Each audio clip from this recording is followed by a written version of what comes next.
Hello guys, welcome everyone. I'm Surgeebee and I'm a talent and influencer and gamer on the HUBient agency and HUBient esports.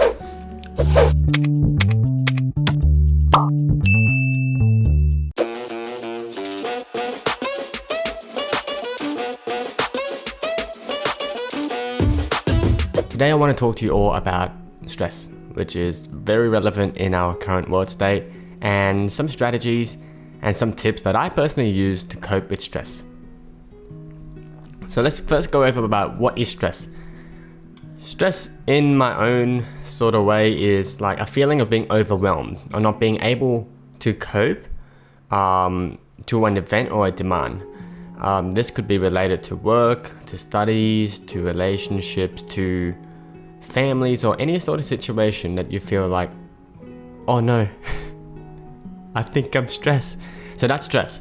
But what's important about stress is that if you don't manage it properly, then it can definitely become chronic stress, which could lead to adverse health effects such as high blood pressure, cardiovascular complications, depression, anxiety, all that business, which you definitely don't want to get into. So I'm gonna tell you guys a couple strategies I personally use to not get too stressed or to cope with stress.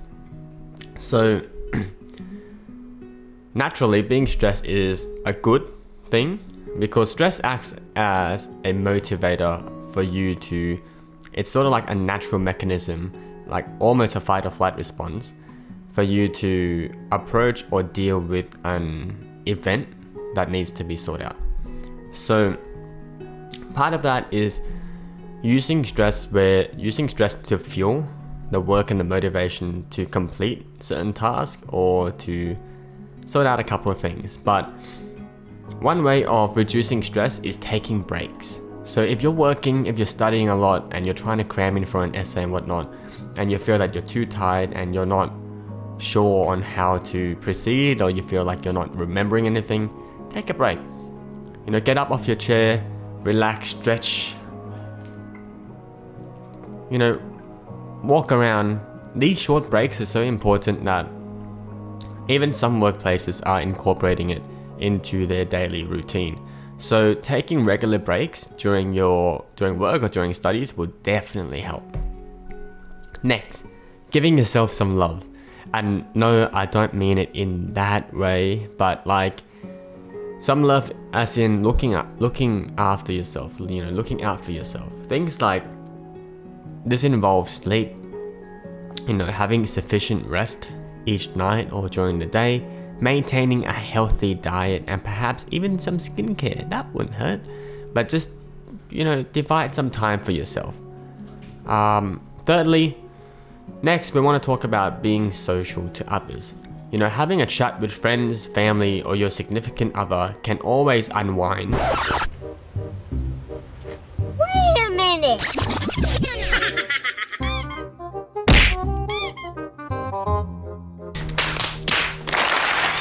You and prevent yourself from building it all up. Perhaps these people might actually give you a different insight or perspective on things, which could in some cases solve your situation in general. So always talk about your problems with someone you trust. This prevents you from bottling it all up. I find that really helps me sometimes, especially when I talk to people that I know and trust, and they give me a different perspective on things. They can really click it out for me.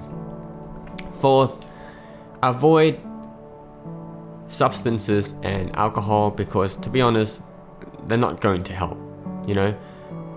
In most cases, sometimes they'll actually make situation worse or make the actual physical and mental health state actually worst.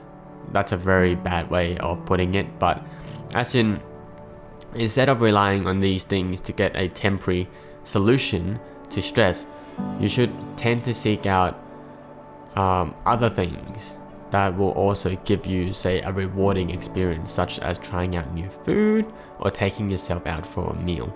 This could also be a date too, if you know what I'm talking about. Now, one of my favorite points that I use to cope with stress, my fifth point, is music. So music is almost essential in my day-to-day routine, which can help me concentrate in some cases when I'm studying, relax, or even purely entertainment. You know, I listen to music in the shower, you know, when I'm working or whatnot. So always revert to music if you ever need a shoulder to lean on, because music always helps. Next, nature. Nature offers you so much. Going out for a walk, grabbing some fresh air is always rejuvenating. So getting a deep breath of a fresh ocean breeze, or you know what, if you're up for it, go for a hike up to the mountains, because the rewards at the end is amazing. And like, you can get some great photos out there. You can really, you know, do so much while you're out and about, going out for a walk and just enjoy the sand, enjoy the dirt, I guess. But I find that going out for a walk helps. Next, 7. Me knowing that I have a busy schedule, sometimes I don't have time for a walk or whatnot, but you can definitely get a nice cold glass of drink. So anything with ice cubes in it, or nice and cold and refreshing, or even a cup of coffee, that can sometimes reduce stress and just relaxes me out a little bit. You know, but definitely staying hydrated is also blending into looking after yourself. So, which arrives me to my next point, rewarding yourself. You know, after a hard assessment or completing something difficult or getting through something, it's always good to reward yourself, but not in a way for you to go spend your life savings on a new car. But I'm talking about like getting yourself some bubble tea, or taking yourself out and getting something you really want that you've been saving up for, but always be conscious and be responsible with how much you spend as well, because you don't want to reward yourself too much and be stressed because of the financial situations you're going to end up. So definitely some boba tea always help. Next, knowing or acknowledging when it's too much. If work, studies is simply too hard or unrealistic for you to complete, it's so important that you recognize that and you do something about it. Because if you're gonna pretend that